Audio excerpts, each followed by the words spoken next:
tardes.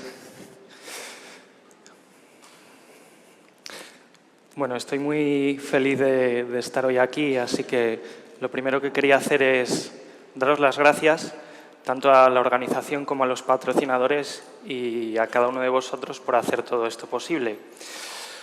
Cuando surgió la oportunidad de dar esta charla, estaba en Madrid con unas amigas y una de las cosas que hicimos ese día, además casualmente el mismo día que surgió esta oportunidad, fue ir a ver una exposición sobre jazz en la Biblioteca Nacional de España. Y una de las cosas que encontré nada más entrar a esa exposición fue un mensaje de la Embajada de Estados Unidos con una cita de la primera dama, Michelle Obama, en la que venía a decir que los mejores ejemplos de democracia están en los equipos de jazz, porque de alguna manera conjugan la libertad individual y el compromiso colectivo de las personas. Así que esta frase me sirvió de hilo conductor y, dado que también soy bastante aficionado a la música jazz, me ayudó a coger un poco algunas ideas que nos ayudarán a destilar y a aprender cuáles son los aspectos más esenciales del coliderazgo. 3 historias nos van a guiar este viaje. La primera se llama Riesgo y Swing y el protagonista de esta primera historia es este hombre. Su nombre es Duke Ellington y fue el impulsor de quizá una de las agrupaciones más importantes de la música del siglo XX. Su orquesta fue bastante importante y además Duke Ellington se le reconocía, además de por ser un brillante músico y un gran compositor, por sus excelentes formas a la hora de gestionar personas. Fue muy fino a la hora de conjugar los arreglos escritos para partitura y espacios en los que los músicos de su orquesta se levantaban de su atril y eran capaces de expresar o de crear en un entorno que era generado por el resto de sus compañeros. Esto me parece muy chulo y creo que puede ser una de las claves interesantes para recoger en lo que podría ser el coliderazgo. Así que Duke Ellington fue capaz de superar incluso a través de esta mezcla de fluidez y precisión, sobrevivió a la gran crisis que sufrieron las grandes formaciones de jazz tras la Segunda Guerra Mundial y, de hecho, fue una de las pocas orquestas que jamás se disolvió. Fue muy capaz de mantener a su orquesta sonando a través de diferentes innovaciones, incluso en el ámbito económico-financiero, porque gestionaba los fondos de su orquesta a través de los royalties de las emisoras de radio. Sin embargo, esta gran crisis no evitó que muchos de sus músicos más veteranos fueran abandonando su orquesta y en 1956 se encontraba prácticamente al borde de la bancarrota. En esa situación de gran negativismo y un escepticismo muy fuerte, hizo una apuesta firme y contrató a nuevo talento musical. Contrató a varios músicos muy jovencitos y en esa situación, con esos 3 elementos tan duros, tan difíciles de confrontar, aceptó la invitación de ir al Festival de Newport. Así que en 1956 fletó ese autocar, montó a toda su orquesta y se marchó al Festival de Newport. La verdad es que cuando el concierto comenzó, esta siguiente foto es bastante representativa porque podemos ver, si os fijáis en la flecha, esto es algo que Duke Ellington nunca hacía. Duke Ellington solía dirigir a sus músicos desde el piano y con la mano les iba dando pie, les iba dando invitación para que se levantaran y expresaran su visión de la música y, sin embargo, aquí le podéis ver prácticamente metido encima de su orquesta, en un enfoque muy encorsetado, muy directivo y, además, cometiendo un error de principiante, que es precisamente dar la espalda al público. Así que en un momento de descanso, Duke Ellington se sentó al piano y, por el rabillo del ojo, vio que la audiencia estaba abandonando el recinto. Así que se dio cuenta de que algo no estaba yendo bien. En ese punto, Duke Ellington cedió la palabra, musicalmente hablando, a una de sus últimas incorporaciones. Este es Paul Gonsalves, un saxofonista que acababa de fichar y era poco menos que el becario en la orquesta. Así que Paul Gonsalves, cuando se vio con esa gran oportunidad, os podéis imaginar, ¿no? Cogió el saxofón y empezó a tocar como si el mundo se fuera a acabar. El resto de sus compañeros, viendo esa efusividad y esa pasión, pues empezaron a animarle. Así que no hubo, digamos, ningún problema de egos, sino al contrario, todos sus compañeros, batería, bajo, incluso el resto de instrumentistas con sus palmas, silbidos y gritos, empezaron a animar a este músico para que siguiera con esa labor creativa que estaba generando. Bien, pues en ese momento una chica que había sentada en las primeras filas, una rubia bastante guapa, se levantó como poseída por el éxtasis musical y empezó a bailar. Lo cierto es que el resto de la gente la miraba atónita y bueno, algunos estudiosos dicen que esto fue uno de los primeros precursores del Harlem Shake, porque 15 segundos después prácticamente todas las primeras filas de ese concierto se habían levantado y estaban igualmente poseídas por ese baile frenético. De alguna manera podemos decir que se armó la marimorena, o en este caso más bien la marirrubia. Pero bueno, esa fue un poco la situación con la que se encontró Duke Ellington. Así que Duke Ellington, que divisó esto desde su piano, encendió la mecha del swing y lanzó a su orquesta como una locomotora para que arrasase con toda esa energía positiva que se estaba generando.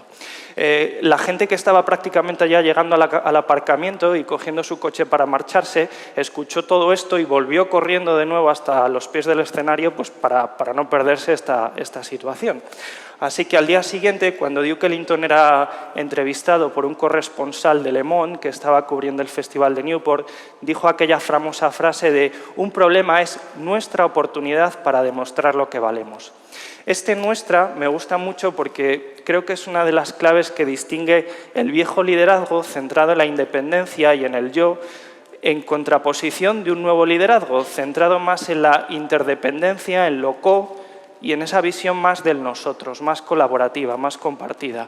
Además, la visión de una orquesta de jazz también nos da pautas de lo que podría separar lo que sería el liderazgo más jerárquico, más piramidal, centrado sobre todo en generar pertenencia y en una labor mucho más corporativa o directiva, ¿no? que podría representar esta diapositiva, con algo más de esta línea, ¿no? Con algo como lo que podemos ver en la siguiente diapositiva, que podría representar un liderazgo mucho más distribuido, que en vez de generar pertenencia lo que genera es identificación a través de la aportación de las diferentes partes, y esa aportación de las diferentes partes es lo que hace que se generen sinergias y un ecosistema profundamente colaborativo.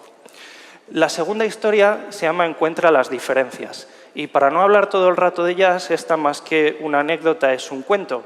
Así que yo voy a seguir la premisa de Ken Robinson y me voy a arriesgar y voy a contaros un cuento. Y realmente no sé cuánto hace que no os cuentan un cuento a vosotros. Igual a vosotras, pues depende de dónde estuvisteis el sábado por la noche, pues igual no hace tanto. Pero bueno, realmente no son esos tipos de cuentos.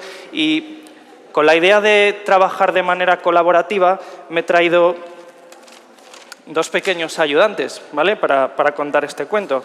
Así que, bueno, estos son mis dos ayudantes que me van a ayudar a colaborar en la charla, así que el cuento dice así. En una lejana comunidad había una jirafa que había construido una casa para su familia. Era una casa especialmente construida para jirafas, así que tenía unos techos y unas entradas altísimas. De hecho, las jirafas arquitecto le habían concedido el premio a la casa del año. Un día, la jirafa patriarca estaba trabajando en su moderno taller de carpintería situado en el sótano de la casa. En un descanso, asomó la cabeza por la ventana y vio caminando al final de la calle a un voluminoso elefante. La jirafa entonces recordó que habían trabajado juntos y se planteó invitarle a ver su nuevo taller para ver si podían seguir colaborando codo con codo. Así que el elefante estaba muy contento y, con toda la premura que sus kilos le permitían, se acercó hasta la entrada. Cuando llegó a la entrada se encontraron con un problema. Esa entrada era muy alta, pero era demasiado estrecha, así que la cabeza del elefante lograba salvarla, pero no había manera animal de que su cuerpo entrase. La jirafa tuvo entonces que desmontar algunas bisagras y mover algunos paneles para que así el elefante pudiera entrar. Un rato después, ambos estaban charlando animosamente en el sótano de la casa. De pronto, la mujer de la jirafa lo llamó y tuvo que subir al salón.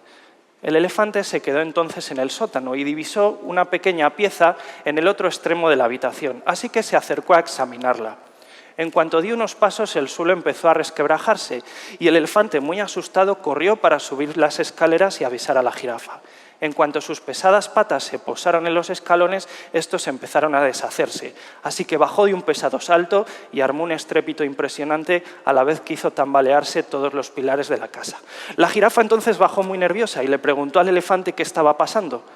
Y después de una pequeña reflexión dijo lo siguiente: ya veo lo que ocurre.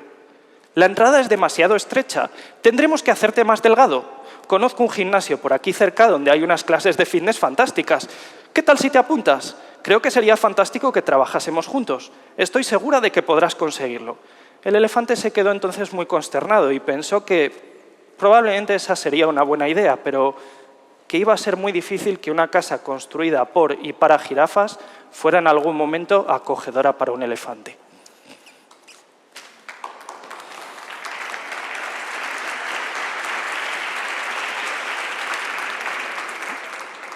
Kennedy decía que si no podemos poner fin a nuestras diferencias, al menos contribuyamos a crear ecosistemas, a crear organizaciones en las que todas las personas se sientan cómodas y puedan contribuir. De alguna manera, creo que gastamos muchísima energía, tanto a nivel personal como a nivel organizativo, en hacer que las personas encajen en las organizaciones, cuando lo lógico sería modificar esas organizaciones, modificar los modelos organizativos para que todas las personas encajasen en ellos. Así que a mí me cuesta bastante imaginarme un plano de un documental de naturaleza en el que viéramos la sabana y solo hubiera jirafas. La verdad es que me parece antinatura, pero sin embargo seguimos buscando ese tipo de enfoques, ¿no? Y dice este autor que el descubrimiento de otras personas es el descubrimiento de una relación y no de una barrera, y seguimos empeñados en ver una barrera tras otra.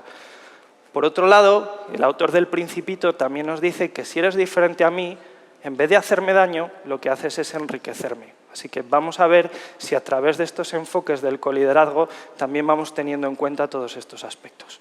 La última historia se titula Sonando al Mañana. El protagonista, en este caso, es Miles Davis, o más bien un disco de Miles Davis llamado Kind of Blue. Ese disco se grabó en 1959, cuando toda la crítica y todos los músicos asumían que Miles Davis había llegado al techo de su carrera. Sin embargo, Miles Davis, desde esa situación, lo que hizo fue prácticamente reinventar lo que se estaba tocando. El jazz venía ejecutando partituras aproximadamente como estas, que podemos ver en la siguiente diapositiva, en la que la música se tocaba a través de secuencias de acordes y se iba a una situación de cada vez mayor complejidad. Sin embargo, Miles Davis se fijó en modos en vez de en acordes y tomó ideas del flamenco, de los sirtakis griegos o del canto gregoriano, y lo que hizo fue cambiar el modelo basado en acordes por un modelo basado en escalas.